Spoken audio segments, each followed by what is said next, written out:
Okay, we're going to do an update on this 56 Chevy that I picked up, and we're getting ready to assemble the body to the frame. I've got my fancy assembly manual that shows where everything goes, and I got a new body mount kit that came with the car. So we're going to I need to lift the body up one more time and put all the mounts on it and get it prepped. I got the frame wire brushed and painted, so it looks a lot better. I got my got the original side bell housing mounts cut off of it because I'm not using those. I got the engine mounts in place and welded in. I still got to do the cross member, the tranny mount, but I'm holding off on that because I need a transmission. I have a 3-speed, but I'm not sure if they're the same as a 4-speed. I don't know. I may mock it up with the 3-speed. Not sure where I'm going with that. And this is a greasy motor that I got with the car, so I'll use that for a mock-up motor. Anyhow, there's still some rust pieces that need to be addressed, but I'll get to that once I get it to be a rolling chassis. And the way it's bare metal here, I don't know if this is an epoxy primer on there or not. I'm not sure how to tell, but I may have to sand it all down and shoot it again with an epoxy primer, at least the outside of the body. So I got to figure that out as I go. So yeah, I've been collecting parts and pieces, trying to get things organized. This is the power steering box that I got. I think it might need rebuilt, but don't know for sure. Let's see, I cleaned up the gas tank filler neck. I have this fuel cell that came with it that I really don't want to use. I'm going to use the factory gas tank. I like the fact that the gas fill is through the tail light. So, and I cleaned up the pedals. I need to swap out the pedals. It's got an automatic pedal in it. And I got a new sending unit for the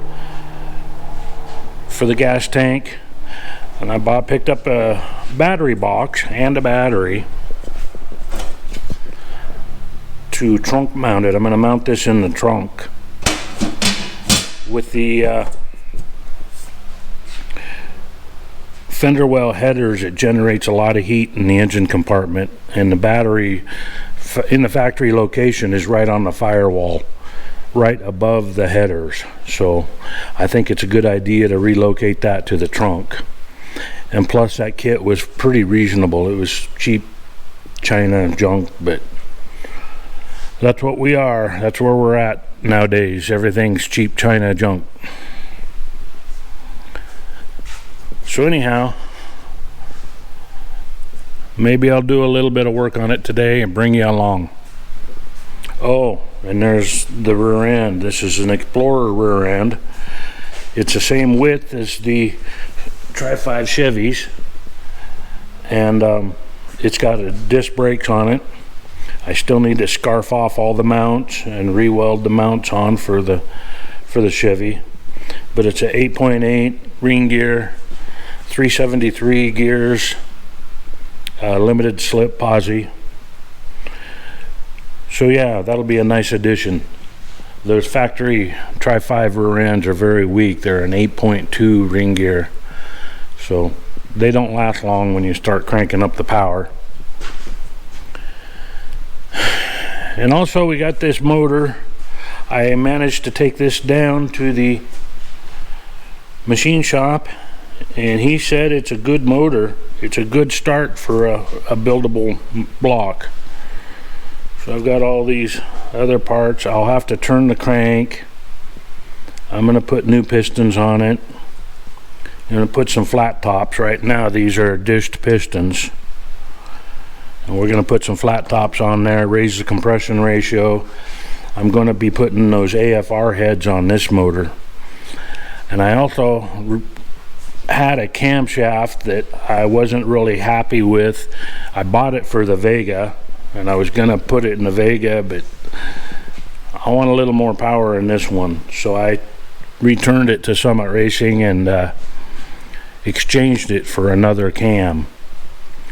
And that is supposed to be delivered today. But anyhow, I'll bring you back. This motor should be pretty nice once I get it done. It'll make that car run pretty good.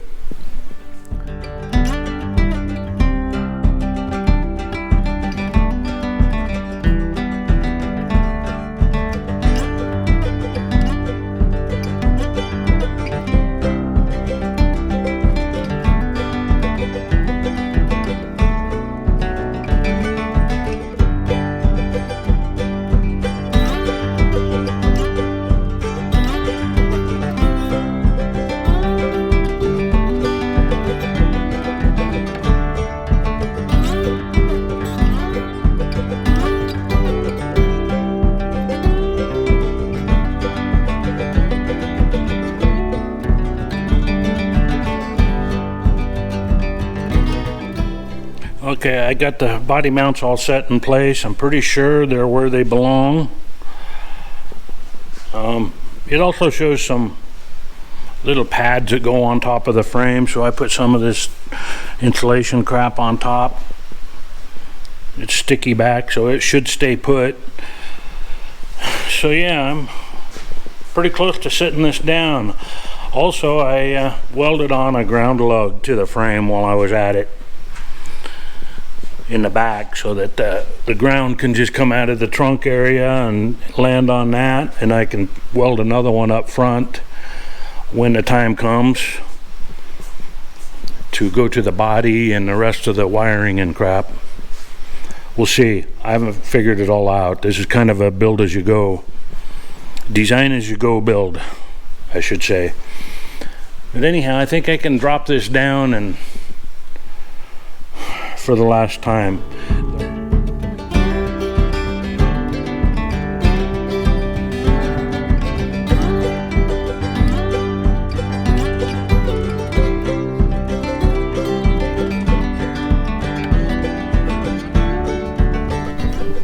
So anyhow, I got this car down off the lift. Yeah, it's got this smashed in cowl right here, and it leads me to believe I wanted to check it with this door, and yes, the door gap is really tight here, and it's really tight on the back side. So I'm pretty sure that windshield, this whole corner has been pushed back. So I'm gonna have to address that. And this here body mount is loose. It's not sitting down where it's supposed to.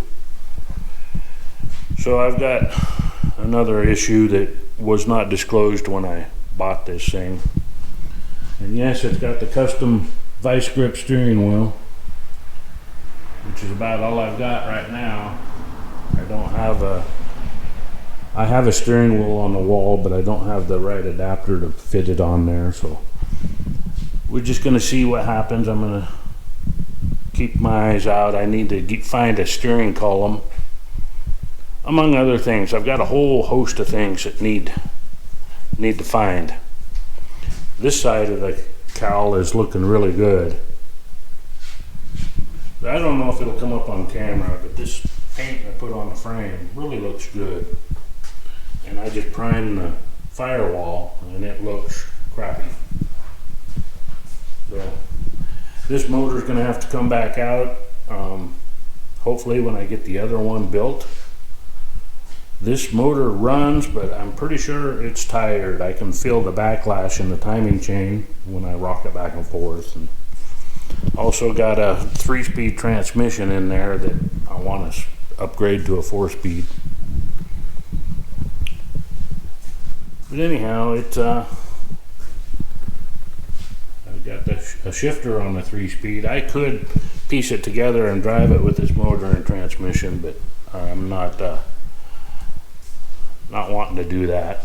I'd rather put the good motor in it from the get-go. I'm gonna have to put that good transmission in, or a good rear end in it.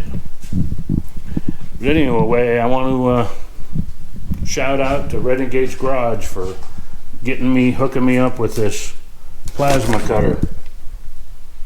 It works really good. Renegade's Garage does all kinds of tool reviews, and he got this in for a tool review, and he reviewed it, and it got good ratings. So check his channel out. I'll put a link in the description to him. And yeah, we'll get this rear end rebuilt. I want to this is a Ford rear end, and I need to re-drill the rotors and axles for Chevrolet pattern, unless I throw them Ford wheels on it, which is not something I want to do. It's always something, quite the project. But yeah, it's going to be sad to see this Vega go. I know I've spent a lot of hours and a lot of money on it, trying to get it up into shape. Kind of feel bad, but you know, I regret selling a lot of my old cars. I've got a few up here that I have sold that I regret. See, there's 4 of them there, and this will be number 5. But I'm hoping I can replace it with something bigger and better. But anyhow, that's about all I got for now.